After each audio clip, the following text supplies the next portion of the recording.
Parabéns pra você. Gente, Entrefala começando nesse sabadão. Hoje completamos um mês. Vou até colocar o chapéuzinho do Freud. O chapéu que eu coloquei no aniversário do Freud no Instagram, no Entrefala de psicanálise. Porque hoje é aniversário do Entrefala. E eu vou fazer uma coisa que eu nunca fiz. Quem acompanha o Entrefala sabe, eu nunca fiz isso, mas hoje é dia de comemorar. Meu convidado já está aqui. Vou chamá-lo. Antes um aviso. Como eu me mudei recentemente, eu não consegui fazer a transmissão simultânea pro Facebook hoje, tá? Então hoje é só no Instagram mesmo, mas vai ficar salvo aqui.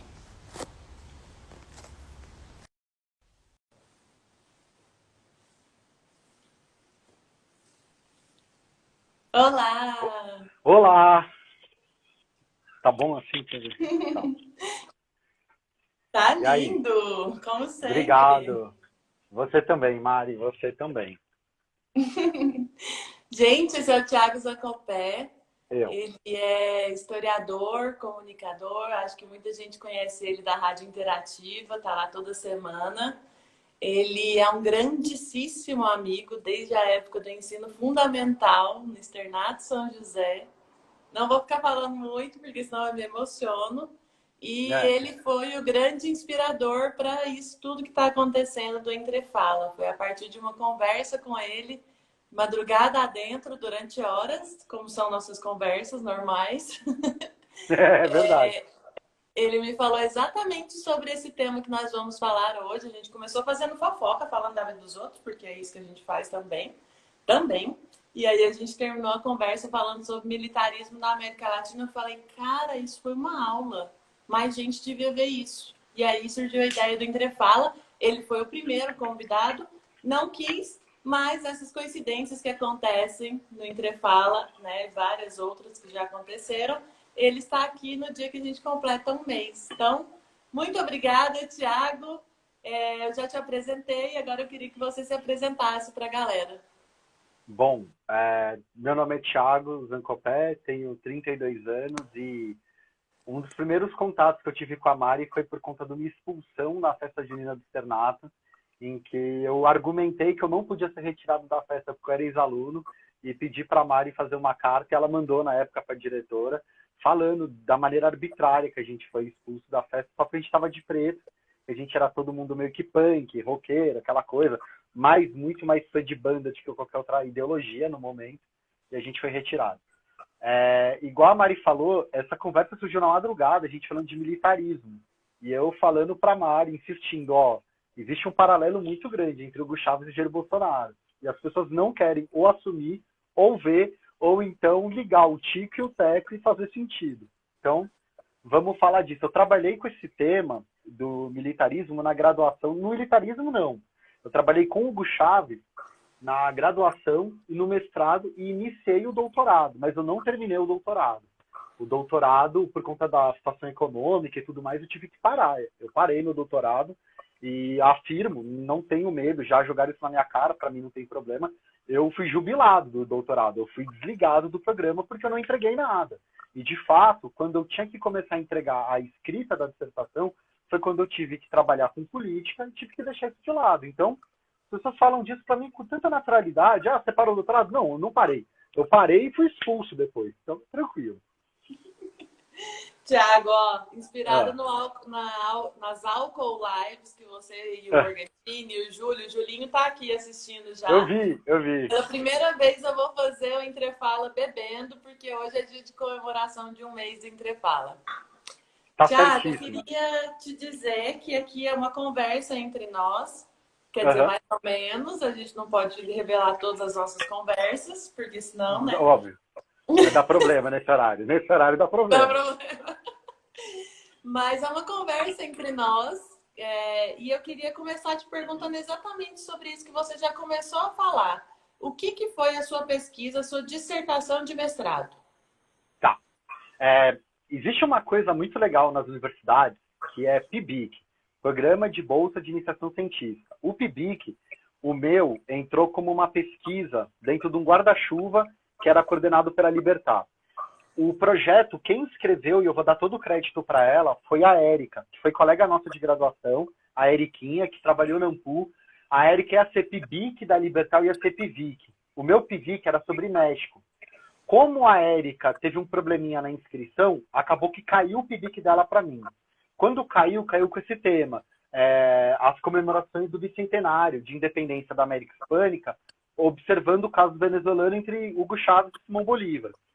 Eu fiz um artigo de PIBIC meio que tentando mostrar, olha, ele está tentando traçar um paralelismo entre ele e o Simão Bolívar, e eu buscava interpretar esse paralelismo como sendo uma tentativa de também reescrever a história da Venezuela.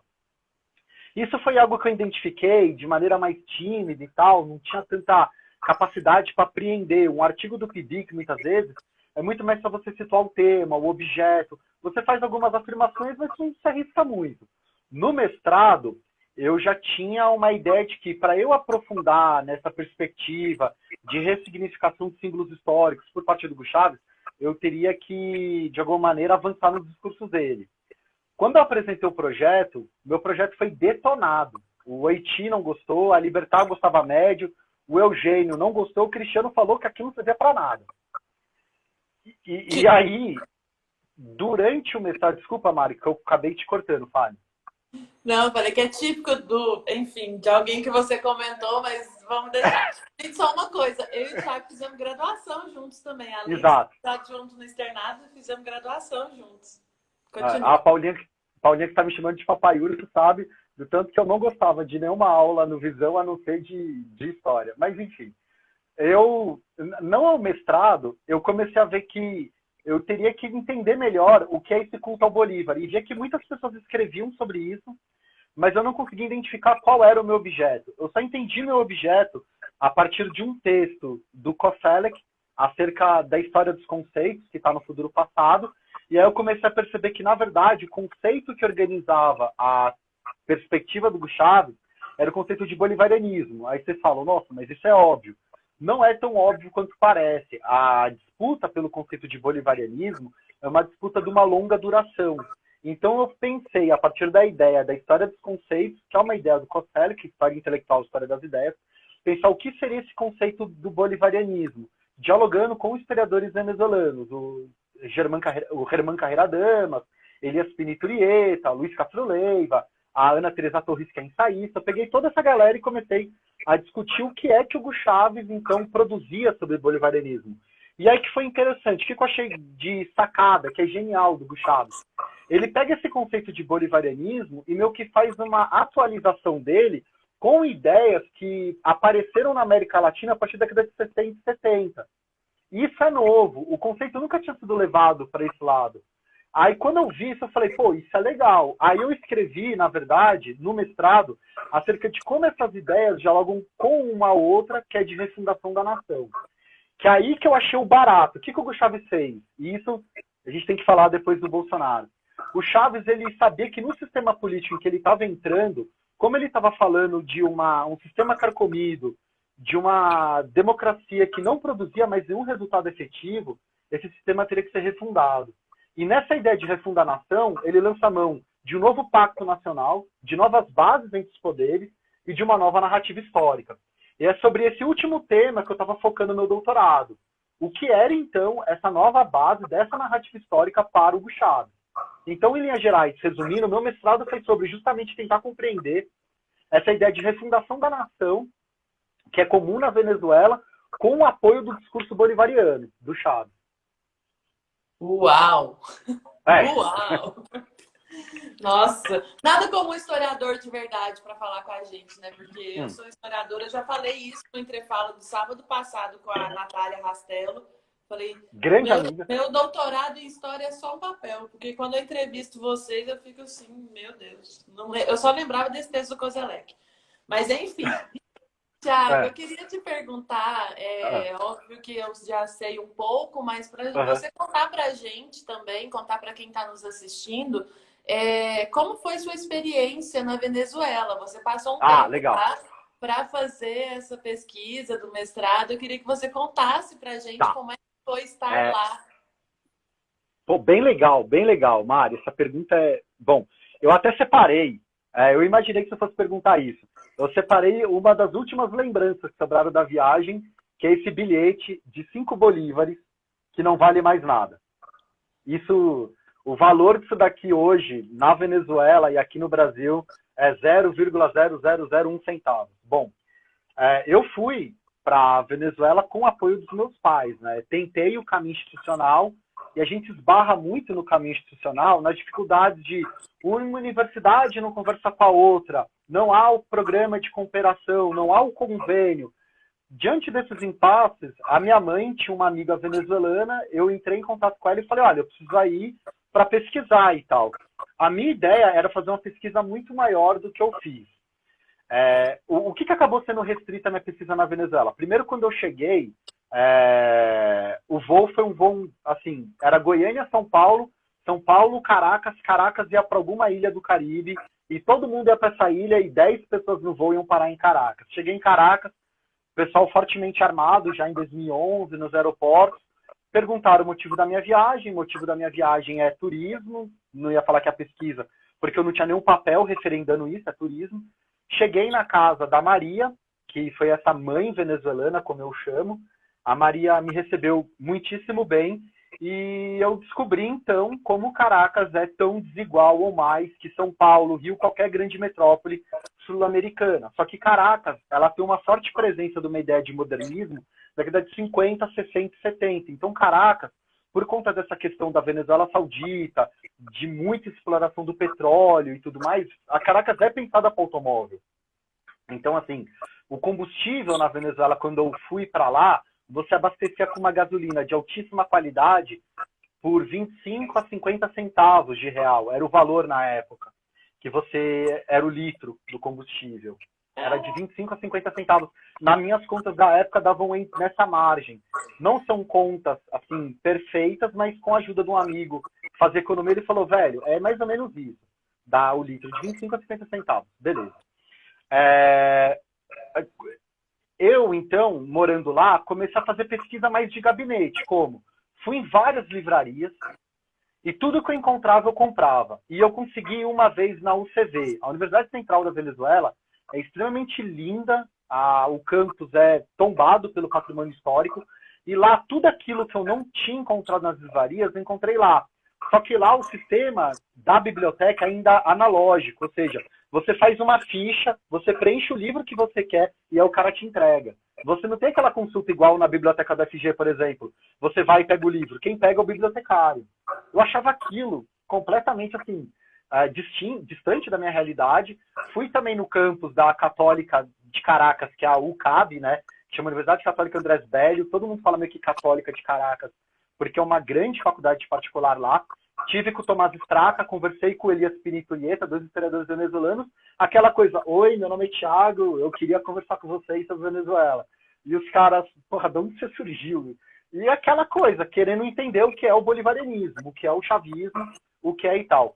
Mas já, quando eu ia, em 2011, em alguns lugares, sobretudo na rede supermercado Bicentenário, você via sinais de desabastecimento. E eu perguntava para os caras, mas e o plano do Hugo Chávez de romper um pouco a dependência do petróleo? Deu certo? Os caras, não deu. Aliás, não só não deu, como aumentou a dependência. Então, já em 2011, aquelas ideias do Jorge Giordani acerca da economia venezuelana já mostravam alguns indícios de que, a vaca está indo pro brejo. Só que, naquele momento, falar isso era você ser a exceção da exceção da exceção. Quando eu fui lá, eu vi, você ia na rede Bicentenário, as pessoas falavam, tal produto falta com frequência. Mas é uma falta pontual. Então, eu aproveitei muito para viajar internamente, fui até Mérida. Em Mérida, consegui entrevistar uma galera também e comecei a ver que na periferia da Venezuela, Mérida é um estado distante de Caracas, 600 quilômetros, lá sim a galera falava, não, aqui vai bem, mas já na capital ia mal. Eu vi essas contradições em 2011, isso eu posso falar, além do país ser lindo. Tiago, antes, deixa eu só avisar o pessoal que está comentando aqui embaixo. No Interfala, a gente sempre deixa 15 minutos finais para responder todas as perguntas, tá, pessoal? Então, depois eu vou ler todas. Só uma que eu acho que faz sentido a gente comentar agora porque eu acho que, na verdade, tem a ver com a minha próxima pergunta, inclusive, que foi uma pessoa que Aham, perguntou o que é bolivarianismo. E a minha próxima pergunta é justamente falando sobre isso, né? Você estudou, fez análise do discurso do Hugo Chávez, você aham, estava numa perspectiva de estudar narrativa histórica, inclusive, também. E tem uma questão que muita gente acha que o Chaves é muito defendido pela esquerda. Mas, na sim, verdade, existem várias esquerdas, né? Eu, por exemplo, exato. reivindico uma esquerda que não defende Hugo Chávez. Defende até determinado período histórico, mas em outros momentos a gente vê que há muitos limites e há muita quebra de direitos civis, inclusive. Exato, Então, e o Hugo Chávez, ele é odiado pela direita. Como é que você sim. avalia isso dele ser odiado pela direita e ser odiado também por parte da esquerda? E aí, se você já quiser ir tirando essa dúvida de quem perguntou aqui embaixo sobre bolivarianismo, para emendar na sua resposta. Beleza. Se tivesse que tentar definir bolivarianismo em linhas rápidas, bolivarianismo seria um conceito político, seguindo Luiz Castro Leiva e o Germán Carreira-Dano. Bolivarianismo seria um conceito político que ajuda a organizar todo o pensamento político e narrativa política filosófica da Venezuela. Ou seja, a nação venezuelana foi construída, de certa maneira, a partir do paradigma do bolivarianismo. Isso tudo tem a ver com várias manifestações do século XIX, igual no século XIX brasileiro, a gente tem toda a preocupação do período monárquico de conservação da unidade territorial. Durante todo o século XIX, uma preocupação muito grande de diversos presidentes venezuelanos de conservarem a ideia de que só existe nação porque há Bolívar. Bolívar e Venezuela seriam uma coisa só. Então, bolivarianismo é esse conceito de longa duração que permite cada agente político reivindicar para si um espaço desse discurso como sendo um herdeiro e continuador da obra de Bolívar, sobretudo por ele ser um herói trágico. A obra dele termina incompleta, ele morre em Santa Marta, na Colômbia, ele já tinha sido proibido de entrar na Venezuela, existe uma ruptura dele com o José Antônio Paez, enfim. Diante disso, a gente pode falar, bolivarianismo é esse conceito que fora dele não há como se pensar a política venezuelana. Em relação à segunda pergunta, do espaço do Chávez na esquerda, ele de fato é muito confuso. Para a direita, então, ele é uma figura execrada. Por quê? Ele faz a trajetória do militarismo, mas uma trajetória que é sempre de uma rebeldia, no qual ele dialoga com grupos da década de 60 e 70, sobretudo Douglas Bravo, alguns grupos de esquerda venezuelana, eu não vou arriscar siglas aqui para não me perder, na qual ele está pensando, então, como, de alguma maneira, aquela luta armada que já tinha sido derrotada poderia ser reabilitada a partir de uma união militar, civil e religiosa. Então, esses três paradigmas ajudam a articular um pouco esse pensamento dele nos anos 80. Uma experiência que foi marcante para o Chávez foi na década de 70, em 74 ou 75, acho que foi 75, na comemoração do bicentenário, na comemoração do Sesc Centenário, da Batalha de Ayacucho, que foi no Peru, ele teve contato com o Velasco Alvarado.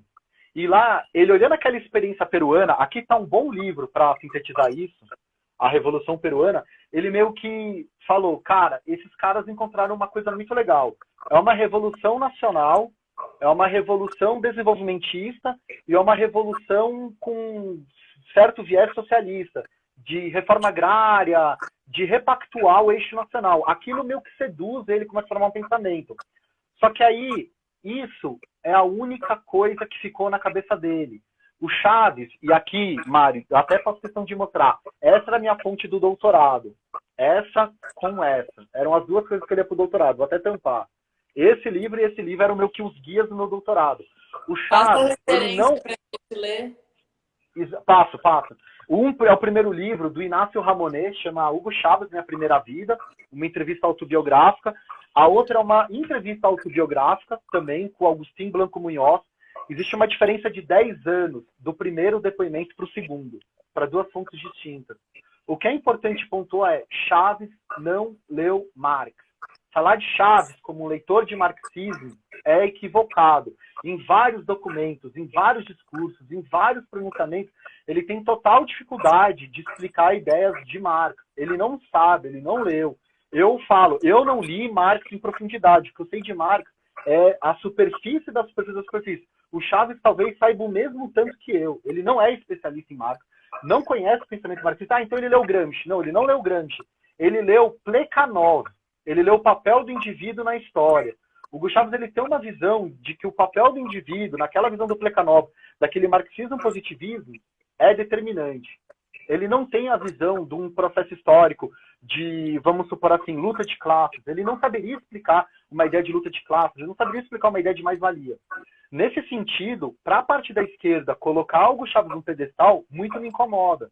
Porque, por exemplo, uma ideia que ele teria que ter desenvolvido na Venezuela de renda básica universal não andou com ele. Pensando numa esquerda, Anthony Giddens, século XXI, Partido Trabalhista Inglês, Tony Blair, que é da mesma época que ele. Não, isso não avançou. Ele também não conseguiu fazer distribuição de renda. A concentração de renda na Venezuela durante o governo dele, de 99 a 2010, pegar o bom do Hugo Chávez de 10 anos, quase, cara, o que avançou naquilo, distribuição de renda? Avança muito pouco, quase nada.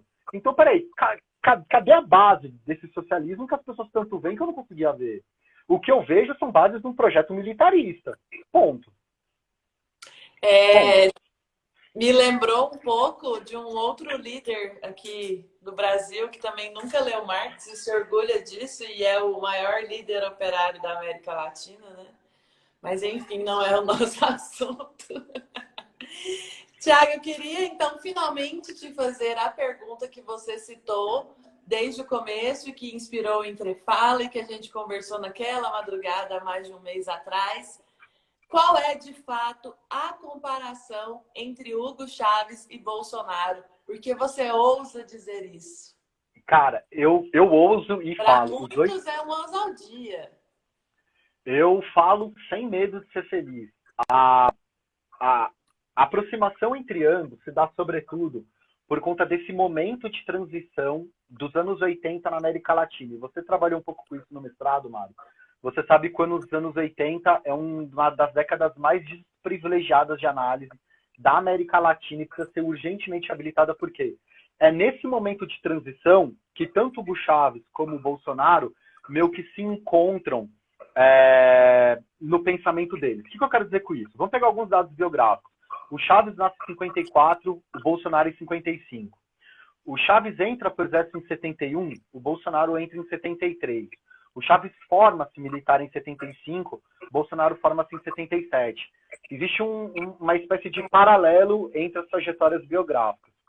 Isso não diz nada e também diz alguma coisa, que é, nos anos 80, ambos estão formados enquanto oficiais do exército.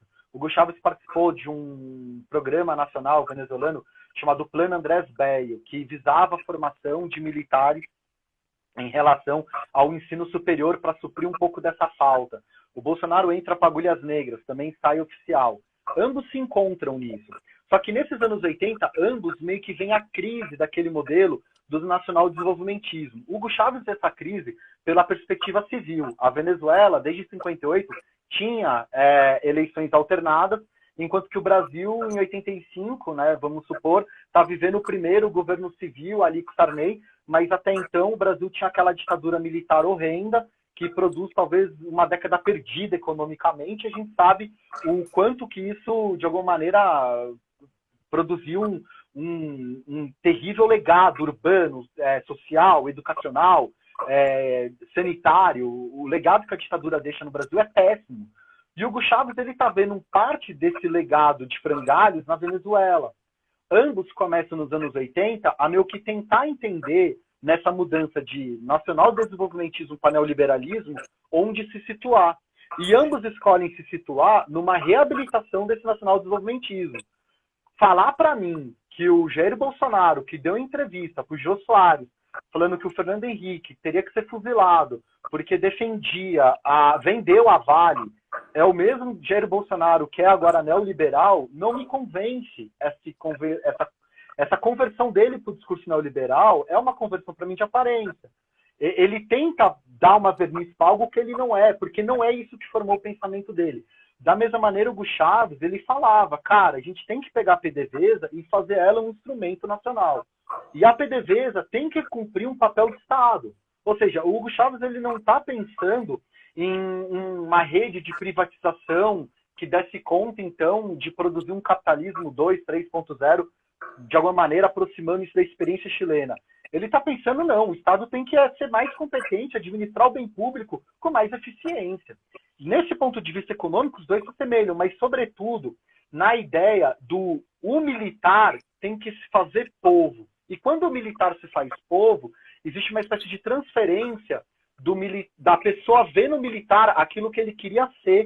Então, você cria um papel, aí pegando aquela ideia do Alain Rouquier, daquele soldado orgânico. Pô, eu não sou apenas um soldado, eu sou o povo em armas. Então, eu tenho que andar com o povo. E Hugo Chávez, durante todo o período dos anos 80, ele está conspirando, Bolsonaro também está conspirando, e a própria maneira como os dois entram na política se dá em datas próximas. Hugo Chávez em 92, o Bolsonaro é eleito vereador em 88 ou 90, se não me engano. Acho que 88, e depois é eleito deputado federal, de tanto que ele vota no impeachment do Collor. Ambos estão entrando naquela viradinha ali. Só que o Hugo Chávez tenta entrar pela via do golpe.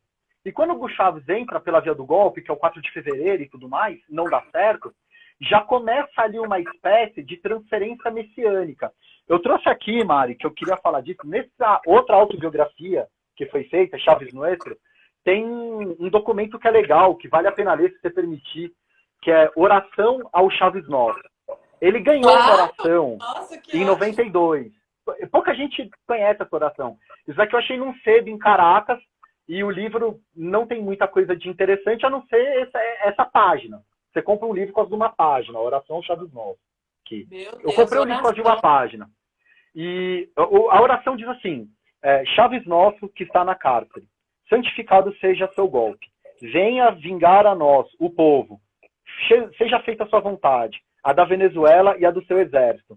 Damos hoje a confiança já perdida, e perdoa aqueles que te traíram, assim como tampouco perdoaremos aqueles que não se arrependeram. Salva-nos de tanta corrupção e no livre de Carlos Andrés Pérez. Amém.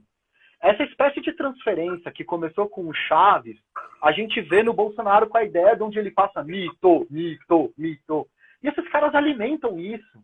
Em momento algum, o Bolsonaro ou o Chaves falaram, para com esse personalismo. Isso não faz bem. Para, não quero, não. Pô, claro que não. Claro que não. Eles pegaram isso e falaram, não, beleza. Nossa, eu sou o mito. Pô, eu sou o redentor, eu sou o líder. Eu vou me projetar como tal.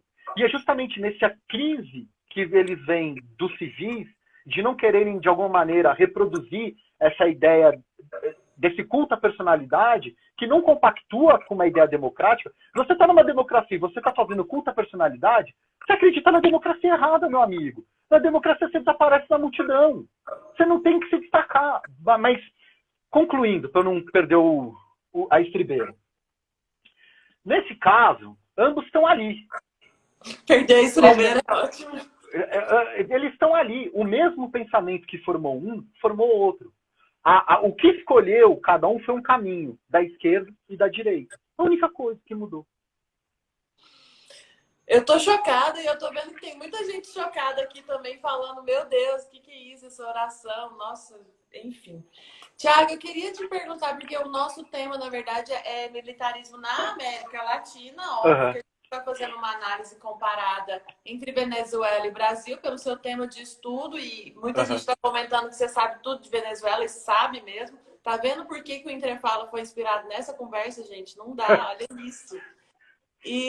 Mas a gente tem que falar da América Latina como um todo, Sim. né? Então, eu queria te perguntar sobre demais líderes na América Latina ao longo da história. Pode ser a história recente, mas ao longo da história, para você falar um pouco para a gente sobre esses demais líderes que têm esse caráter do militarismo como seu pensamento dominante, etc. E só uma coisa, uma dica.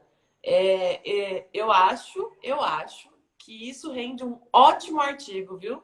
Depois vamos conversar melhor sobre isso. Tá, Né? eu vou dar um spoiler do artigo. Sim, eu tenho tido o interesse de escrever o artigo, sobretudo para pensar que, para mim, essa permanência do Hugo Chávez e do Bolsonaro, enquanto fenômenos políticos, tem a ver com um longo século XX. E aí a provocação seria tentar, de alguma maneira, dar conta. Eu estava até procurando o livro aqui, não achei. Dar conta da explicação de que talvez, não achei o livro, talvez o Eric Hobsbawm tá ali, agora eu achei, tá ali no canto. O Hobsbawm talvez tenha errado na previsão dele de um século XX como um curto século XX. Na verdade, para a América Latina, a gente vai Você está viver um longo refutando século o XX. Hobsbawm? O Hobsbawm talvez tenha errado para Continue. nós, Vou mas até beleza. beber. Quando eu conseguir colocar no papel, eu falo mais. Mas, em Minas Gerais, a ideia é essa. A permanência do militarismo na América Latina, dessa tutela do Estado, para mim, é um dos indícios de que o século XX não se rompeu para nós. O século XXI na América Latina vai ser, de alguma maneira, inaugurado pela Revolução Feminista, e eu acho que é importantíssimo a gente defender que a Revolução Feminina paute o século XXI, e, sobretudo, com uma espécie da sociedade civil se equiparando ao Estado, de alguma maneira, sem depender dele para decisões, sabe? A sociedade civil ela tem que começar a falar para o Estado, existe um limite, e esse limite tem que ser muito claro, e a sociedade tem que se posicionar. Eu acho que o século XXI na América Latina vai ser o século da emancipação da sociedade. Eu ainda não vejo isso para nós. Então, pode ser que a pandemia dê conta disso. A Lília Murit Schwartz escreveu um texto interessante sobre isso, porém ainda falta. Eu acho que ainda a gente vê um longo século XX.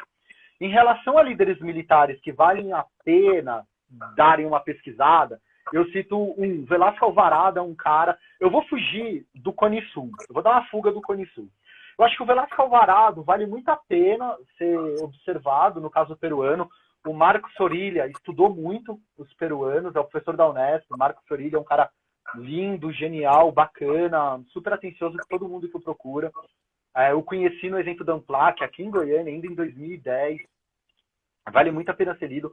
O Velasco Alvarado tem uma experiência militarista de esquerda que produz uma ideia muito interessante que se perde rapidamente de uma espécie de tentativa de reforma agrária no Peru e de uma base nacional desenvolvimentista. Um dos heróis do Hugo Chávez era, pasme, Muammar Gaddafi. O livro verde do Muammar Gaddafi foi muito influente na maneira como o Hugo Chávez pensou. Eu cito o Muammar Gaddafi porque tem algumas coisas dele nesse pan-arabismo que o Hugo Chávez tem uma sacada e fala, puxa, pan-arabismo? Por que, de certa maneira, eu não levo isso para um arabismo terceiro-mundista? E o Hugo Chávez, então, está pensando nisso. A defesa do anti-imperialismo que o Hugo Chávez fazia com categoria, isso eu admiro nele, é muito influenciado por um outro cara que, se não me engano, também é de origem militar, que era o panamenho, o Omar Trujillo, mas que era também um cara execrável de outros pontos de vista. E tem um venezuelano que eu coloco nessa inspiração militarista bolivariana, que é um ditador de 10 anos, 48, 58, que foi o Marco Pérez Jiménez. Esse Marco Pérez Jiménez, ele é o ditador das grandes obras na Venezuela. E é um cara que meio que produz um imaginário que, para a Venezuela e para o Brasil, a gente vê na perspectiva militar que essa ideia Brasil grande, Venezuela grande. Então, assim, as grandes obras, as obras faraônicas, elas tinham uma função de contemplação, contemplação da nação. A ponte Rio-Niterói não é só uma ponte, ela é um legado ad eterno que os caras arranharam na geografia. A ponte Rio-Niterói, ela não é só uma ponte, ela é um monumento. Por exemplo, Cristiana Reis, que fala do mapa de Belo Horizonte, ele falava, isso daqui é um monumento à República. Sim. O Serra Dourada, desenhado pelo grande Paulo Mendes da Rocha, ganhador dos Pritzker, é um estádio-nação. É o modelo de Brasil que você tem no Serra, Mineirão, Castelão, Morenão, todos esses grandes estádios, é uma ideia de um Brasil ali naquela região. E a ditadura do Marco Pérez Jiménez produziu isso. Eu acho que o teatro, o Madre Carenho, eu acho que é dessa época, se não me engano. Algumas outras obras são, que é tipo um campo de beisebol. Enfim, tudo isso tem um porquê. Então, esses líderes militares na América Latina, é muito interessante como eles bebem na mesma fonte. Nós, militares, temos um compromisso patriótico. O compromisso patriótico não é de governo, é de Estado. Então, eles meio que habilitam uma espécie de positivismo na qual qualquer decisão que eu tome é uma decisão pensada numa teleologia que leve a um fim melhor. E por isso, se tiver que morrer, tem que morrer. Se tiver que matar, tem que matar. Se tiver que intervir, tem que intervir. Por quê? Porque, no fim, essa política sanitarista, ela vai salvar todos nós. E olha o nível de agressividade disso. Não tem diálogo, cumpra-se. É sempre na base do cumpra-se. Eu penso e cumpra-se. Eu penso e cumpra-se. Que me incomoda. Que me incomoda. Essa patacada militar que não foi feito para política. Os caras têm que estar longe da política. Tem eu fiquei esperando você falar da Nicarágua, mas enfim, um dia a gente faz uma... Um dia a gente faz...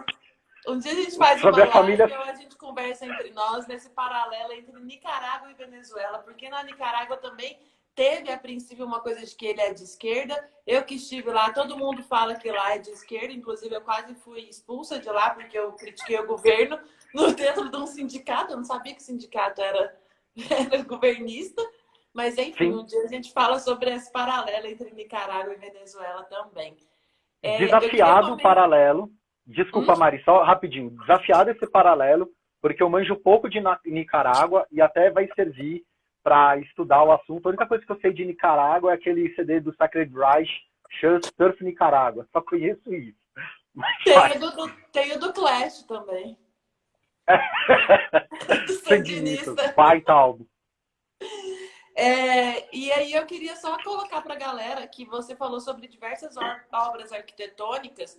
Os regimes autoritários têm essa característica, né? Se a gente observar na nossa própria cidade, a forma como é feita a praça cívica, né? Aquele lugar monumental, com espaços amplos para que as massas ocupem, isso tem um pouco também de regimes autoritários, etc. Só para dar um toque, porque eu adoro estudar isso, né? A parte arquitetônica do regime político. Tiago, eu vou te fazer uma pergunta muito básica, muito simples, mas que todo mundo que vem aqui e senta no Entrefala fala que são as minhas perguntas de US$ 1 milhão. São perguntas simples com respostas muito complexas. Por que a América Latina é assim? Explique em 5 minutos. Bom, eu vou ter que voltar na Praça Física para ganhar tempo pensando. É, a Faculdade de História produziu um documentário chamado Cidades Pensadas, Cidades Planejadas. Eu recomendo para quem quiser entender um pouco desse modelo de construção que inspirou Attilio Correa Lima, a ideia do Barão de Haussmann, Huysmans, porque ele é francês, tem que falar Huysmans, parece, que inspirou Attilio Correa Lima de pensar a Praça Cívica no modelo como Versalhes. É justamente um pouco essa ideia. O que converge para a Praça Cívica é para ser admirado, é o centro do poder. E a lenda que... Exato, exato. E a lenda que se consagrou, e não é tão lenda assim, que a igreja ficou deixada de fora, então a igreja dá de costas para a Praça Cívica. Quem não vê isso ao passar na Catedral da 10, eu acho que precisa voltar lá, dar uma observada. De fato, a igreja ela dá o bumbum para a praça, do tipo, também não queria. Enfim, a Lembrando América o Monumento Latina, das Três Raças também, né? Que diz muito sobre o período. Mas enfim, vamos. O assunto não é demais, esse. Senão a gente fica demais. aqui as horas que a gente fica nas chamadas de vídeo. Tiago, vamos avançar. Vai, vamos. Eu entendo, e eu vou pegar o caminho do Rubem, eu acho que é o Rubem Barbosa Fonseca, de um lado, e vou pegar a pista oh meu Deus, do Espelho de Próspero. Qual que é o nome do autor do Espelho de Ai, Próspero? gente, nossa, Esqueci, esses são os fugiu. melhores textos da graduação. Eu vou pegar a dica dos dois, do Próspero e do... Oh, meu Deus, eu tava lendo recentemente o Espelho de Próspero. Morse, Richard Morse. Vou pegar a dica Isso. do Morse e do Rubem Barbosa Fonseca. Eu acho que a América Latina é uma espécie de extremo ocidente, pensando também num conceito do Alan Rouquier que eu gosto muito. Esse extremo ocidente, na América Latina, ele foi formado por um imaginário cristão ibérico. Esse imaginário cristão ibérico de espanhóis e portugueses que veio para cá, meio que radicalizou algumas premissas que no continente europeu talvez não tiveram espaço para desenvolver. E aqui, quando chegaram naquela ideia da cruz e da espada, isso produziu sequelas muito grandes, traumas, igual o Galeano fala, a expressão é boa, as veias abertas, eu acho que isso ainda é presente. Eu acho que tem muita coisa que a gente não cicatrizou, tanto do ponto de vista externo, mas interno. A América Latina tem uma capacidade de fazer mal a si mesmo, por interesses mesquinhos, escusos, que são absurdos, sabe? A gente vê uma espécie de falta de desenvolvimento de uma perspectiva de sociabilidade entre nós. E isso é compartilhado entre brasileiros, argentinos, uruguaios, chilenos, colombianos, venezuelanos, peruanos, paraguaios, em maior ou menor medida. Então, eu acho que a América Latina ela carrega um pouco dessa espécie de mentalidade cristã, ibérica, que, diante de um absolutismo, não conseguia ver o outro como a si mesmo. Então, a gente tem que primeiro desenvolver uma ideia de empatia coletiva. a gente não consegue avançar numa questão que seria integração regional com o Mercosul. A gente não conseguiu avançar nisso. A gente não consegue avançar com o ensino de uma língua estrangeira que seja além do inglês e do espanhol. Ou seja, não é nós, não são eles que têm que aprender o português. Para mim está mais do que claro que somos nós que temos que falar espanhol. Nós que temos que nos aproximar deles. Ah, mas a gente é mais rico, a gente é maior, a gente é isso, a gente é pentacampeão. Balela, isso é conversa de boteco. Se a gente quer uma integração de fato, a gente tem que aprender a olhar para eles e nos colocar no lugar dele, porque nós fazemos sim uma agenda imperialista no Paraguai.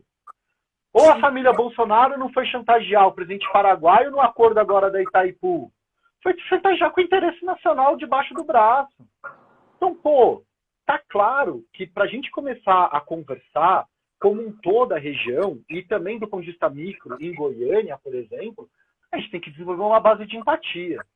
Eu tenho que me colocar no lugar do cara que mora na Noroeste, morando no setor Bueno. E vice-versa. Entender que, às vezes, para aquele cara, o asfalto na rua dele é tão importante quanto, para mim, uma ciclofaixa para eu gordo andar de bicicleta. Se a gente não começar a desenvolver essas empatias, não vai andar para frente. E o que deixou de legado da América Latina é isso. É desigualdade, é exclusão, é exploração. Qual é que é a nossa base comum? A base comum nossa é o trauma. Então, a gente tem que, de alguma maneira, tentar reabilitar isso. E eu acho que a América Latina, para resumir, seria isso. Seria uma espécie de extremo ocidente dessa mentalidade ibérica. Que a gente precisa começar a compreender melhor ela para desconstruir. Desconstruir. Tem um livro muito legal que eu recomendo para todo mundo que está assistindo, que quer saber um pouco mais sobre essa mentalidade subimperialista, porque a gente sofre os efeitos do imperialismo aqui na América Latina como um todo, mas o Brasil se comporta como um subimperialista, né? Como Exato. você mesmo disse. Tem um livro muito legal que se chama Brasil e o Capital Subimperialista, da historiadora Virginia Fontes. Quem quiser ler, é maravilhoso para entender tudo isso. Tiago, o Entrefala é um programa de quarentena para salvar minha quarentena, para dar sentido a esse momento e para discutir sobre assuntos que têm a ver com o coronavírus, com a conjuntura atual e tudo mais. Então, eu não poderia encerrar as minhas perguntas, né? Já está dando a hora da gente ler as perguntas da galera, sem te perguntar, já que a gente falou tanto de militarismo, a gente passou por uma ditadura militar, né, recente. E a gente sabe que naquele período histórico teve muito desaparecimento de corpos de presos políticos. E o que muitos historiadores e antropólogos estão alertando para esse período do coronavírus é que, tendo o Bolsonaro no governo, né, que já tem, como você bem explicou desde o começo, essa ideologia militar, esse militarismo, essa formação, e com tantas mortes, com subnotificações, a gente possa passar por um novo período de desaparecimento de corpos de verdade.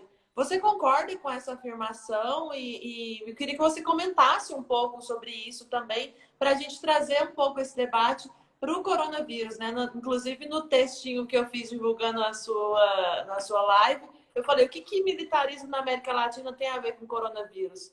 Então explique agora para o pessoal o que tem a ver.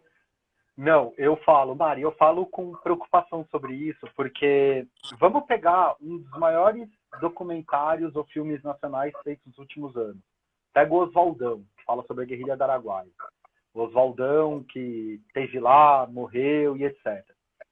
O que aconteceu na guerrilha do Araguaia ainda não está de todo esclarecido. Eu confesso que tenho vontade de ler o livro do nosso colega de UFG, o Romualdo. Não li ainda o livro dele, pai do Iago, que é nosso presidente da Uni. Tenho vontade de ler melhor o livro do Romualdo para entender muitas coisas da guerrilha do Araguaia que para mim não ficou claro. Então, assim, a gente precisa primeiro falar, existem sim desaparecidos da guerrilha do Araguaia. Isso pode acontecer com o Covid? Pode. Como? A subnotificação já é uma forma de desaparecimento. Quando a pessoa morre e você põe lá causa incerta, ou você põe que a pessoa morreu de pneumonia e, na verdade, pode ter sido Covid-19, você está, de alguma maneira, tirando esse lugar dela. O que me assusta é a maneira como esse governo do Jair Bolsonaro está tentando e está conseguindo vencer essa batalha, me parece, essa naturalização do Covid aproximando a doença da dengue. O que seria? A gente convive, então, com ciclos da dengue. O que o governo quer tentar, apostando no tempo, é que as pessoas vão meio que naturalizar a ideia do Covid. Então, você sabe que no Brasil você pode morrer com dengue, você sabe que no Brasil você pode morrer de Covid, mas a sua vida tem que continuar porque o Brasil não pode parar. É isso que o governo está apostando. É nisso que o governo está apostando. Para mim ficou claro. E nisso que o governo está apostando, se você tiver que diminuir o número de mortos por conta do Covid, você vai diminuir, porque quase todo governo sabe que um não combate à dengue em ano eleitoral gera desgaste. O governo ali do fulano não fez nada para combater a dengue, a cidade teve um surto, porque ele já não é epidêmico, é endêmico, você tem casos de dengue o ano inteiro, o governo não fez nada, não fez campanha, não investiu em prevenção, não passou fumacê na porta da minha casa, e por isso vote em mim que eu vou organizar isso melhor. Então isso tem um desgaste político. E com o Covid, o que o governo está apostando é nisso. Não, meu amigo, você não pode parar, o Brasil tem que continuar. Então a gente vai dar sequência nas nossas agendas e a gente vai, de alguma maneira, morreu de Covid? Não, não morreu. Você não fez o exame? Não, mas estava aqui, fulano, assim, assado. Não, só vale contabilizar a morte por conta do exame. Não acho que vai chegar a ponto de cemitérios clandestinos, igual aconteceu na época da guerrilha do Araguaia. Mas acho que o cemitério clandestino desse governo é a subnotificação, sabe? É o cemitério simbólico que você carrega ao não informar a população. É isso que de alguma maneira, me deixa possuído de maneira insatisfatória. É você falar de cloroquina. É o mesmo cara que aprovou, como um dos únicos projetos de lei dele, que ele aprovou 2, um deles falava da pílula do câncer. Então, o cara, ele já tem essa ideia de que cloroquina, pílula do câncer, dá. O que não pode é, de alguma maneira, para um cara que tem uma mentalidade de quartel, é a quebra da ordem. A quebra da ordem, para esses caras, é algo que foge daquela visão de mundo deles. E é isso que deixa eles doidos. Militar em perigo, ataca. É a maneira como esses caras foram pensados. Meu amigo, você tá recuando, bandeira branca, porra, joga granada. Sabe? Vai pro ataque. E é isso. Eles foram pro ataque. Sim. Tiago, eu tinha mais uma pergunta e era aquela pergunta meio pegadinha, mas a gente tem o horário, eu vou ler aqui. Mas se você já quiser, enquanto eu vou voltando as perguntas aqui para ler todas para você, se você quiser ir pensando, fica para uma próxima live ou fica para depois a gente conversar. Porque tem uma polêmica, né, do pessoal que fica, o Bolsonaro é fascista, será que o Bolsonaro é fascista? O Bolsonaro é fascista?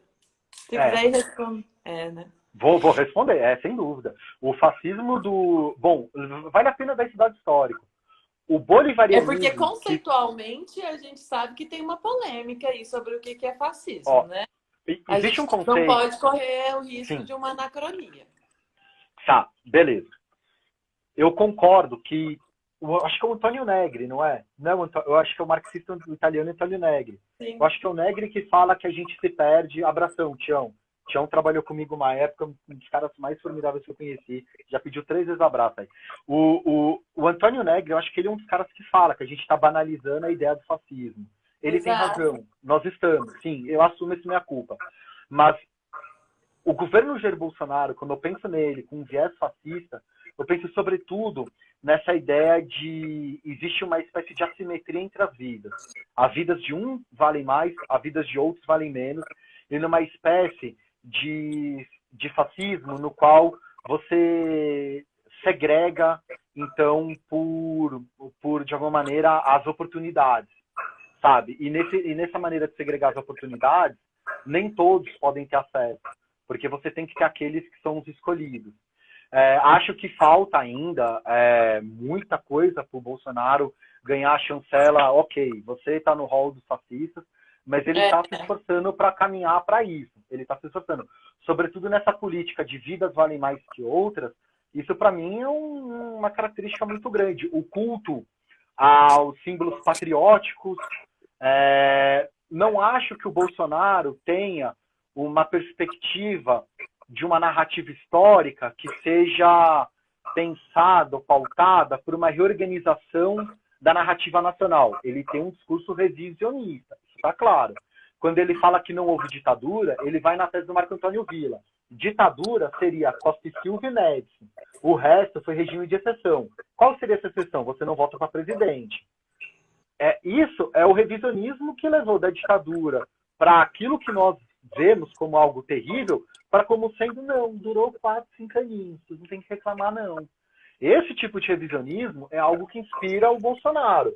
Mas pensar numa reescrita da história, igual, por exemplo, Hitler falava de um terceiro Reich, Mussolini falava de uma espécie de reabilitação dos romanos, isso o Bolsonaro ainda não arriscou. Mesmo porque ele não tem capacidade para fazer isso. O cara é burro. Vai falar o quê? O cara era conhecido... Vai, perdão. Eu preciso ler, senão a galera vai ficar com muita raiva de mim. Vai. Mas eu só queria dizer que eu acho que ele tem elementos fascistas, mas acho que a gente não pode banalizar. Enfim, depois a gente conversa. O Halley Vieira 90 falou que estava sem som. Halley, eu espero que tenha melhorado. Lorena Seabra 07, eu tô lendo desde o comecinho. Hello Zancopé, mandou coraçõezinhos. Ela falou salute. Júlio Meirelles, epa, tô sabendo. O que você tá sabendo, Júlio? A Mariana tá bebendo e eu também. Sim, hoje eu tô bebendo porque é aniversário da Entrefala, Julinho. Um mês. Paulinha Guerra, Papai Urso. Foi minha colega. Essa você leu, né? Laís Cruz, pode falar um pouquinho do que é bolivarianismo? Você já respondeu na hora. O Júlio falou que a gente combinou a pergunta. Não, Júlio, a gente não precisa. A nossa sintonia é tão boa que a gente até sabe o que um tá falando, só de pensamento. Beijo. O Halley também falou, talvez eu tenha perdido a fala do professor no início, mas por que a Venezuela em particular? Aí eu vou ler todas, Thiago, aí depois você responde de uma vez, tá bom? Beleza. Julinho, de novo, Zancopé, fale sobre o sistema político e não sobre sua viagem. Júlio, eu perguntei sobre a viagem. Para de falar do Zancopé. Você sabe que eu sou do gabinete do amor do Thiago. Hernando Guilhermino, boa tarde, Zancopé. Sou Marinho, muito boa essa abordagem, parabéns, Thiagão. O Júlio falou, vai embora, André. Ai, começou. André Rodrigues, Chaves lia o quê? Agatha Christie? O que é Chaves lia? Essa é uma boa pergunta. Amigo, depois que eu ler tudo, você responde. Perdão, esqueci. O Júlio de novo, vai embora, André. O Hernan de novo, Hernan Guilhermino. Nunca houve distribuição de renda, sim retenção de renda para poucos. Fernando Dominiência, ele tá aqui, que legal, que bom. Sou Marinho, Rensga, Jonathan. Olá, eu também estudei História na UFG, me lembro de você por lá. Olha! Christian Lives, assunto super importante. Parabéns, Thiago. Ana Elisa Soares, Thiago sabe tudo de Venezuela. Júlio Meirelles, a Tainada. Morgantini, sabe muito. Muito foda, sou Marinho. Ana Luísa, advogada, sabe muito com conhecimento. Ana Luísa Soares é um paralelo cronológico entre os dois personagens políticos. Hernan Guilhermino, na verdade, Jair não tem pensamento. André Rodrigues, espero que a Luciana Genro não descubra que você está falando mal da Venezuela. André, a Luciana também tem críticas à Venezuela. E eu sou, junto com ela, essas críticas. Hernan, não se esqueça, ele foi e nunca deixou de ser um militar. Magu, o que é isso? Era na hora que você estava lendo a oração. O Júlio também falou, meu Deus, Zancopé é um gênio, lindo demais. Michel Magu. Laís, então Chaves também tinha um gadinho? Olha! RGPS 1985. Chaves era um vaqueiro? Olivia Byers, Júlio, doutor Júlio, obrigado pelo convite dessa live. O Júlio é doutor? Júlio Meirelles, boa, Zanco, você é um gênio, sou seu fã. Me chama Gu, você é craque. Bom, eu vou pular um pouquinho, gente, porque já tá dando a hora. Bom, não tem perguntas, tem um monte. King Viking, Thiagão tá metido. Você tá, Thiago? Não, o Gustavão pegando no meu pé. Julinho falou que o Julinho falou que é exagero dizer que ele é fascista. Sim, bom, eu acho gente, que é um exagero. Mas tem um monte.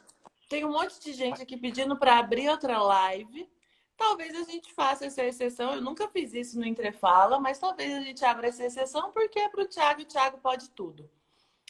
Depende dele também. Eu nunca fiquei mais de 1 hora aqui com nenhum entrevistado, mas como ele é o inspirador desse programa, ele pode falar o que ele quiser. Thiago, Não, encerrando agora ou não, eu já queria me despedir. E aí você fica com esses 5 minutinhos que resta para você. Beijo, obrigada, te amo. E você é um anjo na minha vida, um dos melhores amigos que eu tenho. E aí fica com esses 5 minutos para comentar geral, que a galera quiser e se despedir. E se fechar é porque o Instagram fecha com 1 hora. Beleza. Eu vou tentar responder rápido. A Venezuela, porque era a pesquisa guarda-chuva da Libertar, e eu acabei assumindo o projeto da Érica, e, enfim, desenvolvi a pesquisa sobre a Venezuela. Sou apaixonado hoje na história do país, como na história da América Latina como um todo.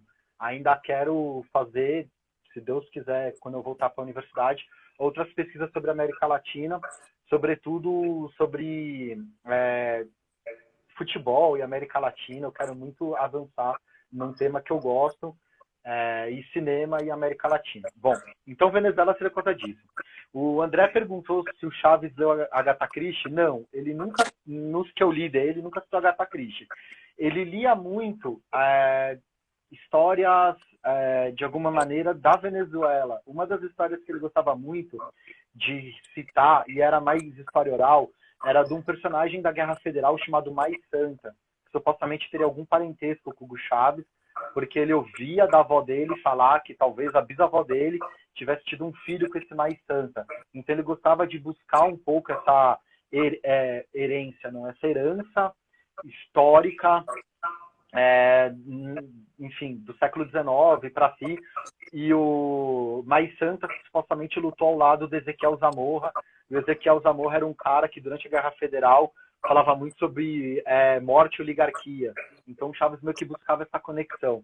Ele na verdade, ele não era muito de ler, ele era muito de ouvir história oral, o Chaves. Ele é um cara completamente fascinado por história oral. Beleza.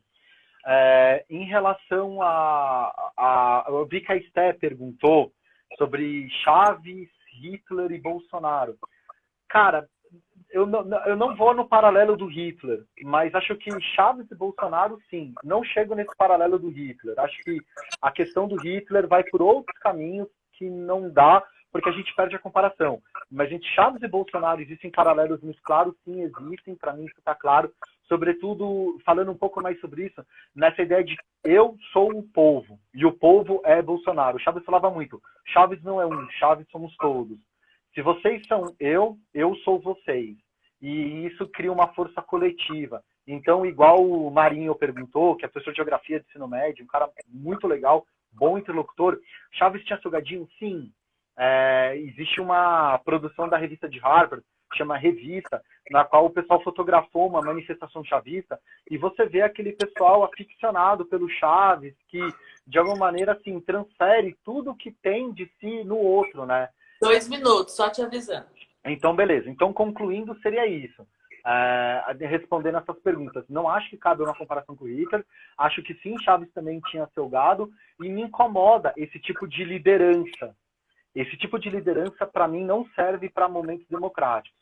Mari, para mim tá ok para você abrir, só para a gente concluir mesmo. Se você quiser fazer mais alguma pergunta, eu não tenho problema com isso. Se você tiver ok, para mim também. Acho que você pode ir se despedindo, Thiago, então, porque...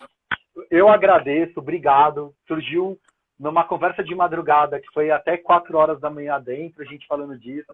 Me sinto extremamente feliz por a gente ter feito essa live. Eu te enrolei, eu assumo, para aceitar o convite, que eu estava sem graça. E, cara, foi maravilhoso. Foi muito melhor do que eu pensava. Eu estava mega nervoso, estudei pra caramba e acho que deu certo. Ah, que fofo! Gente, quem ainda tiver dúvida, siga o Thiago, manda as perguntas para ele no direct. Eu não vou abrir outra, porque eu acho que assim, eu nunca abri para ninguém, então vai gerar uma ciumeira, entendeu? Apesar não abra de que você precedente. pode mais, porque você que inspirou tudo isso, mas enfim, para ser justa, pode ser? Pode ser, concordo. Beijo. A gente fica conversando até de madrugada hoje de novo. Gente, para quem vai assistir amanhã, é Covid nos estados sobre Rio de Janeiro, como é que tá a situação lá. Então, até amanhã às 15 horas. Beijo, Thiago. Beijo.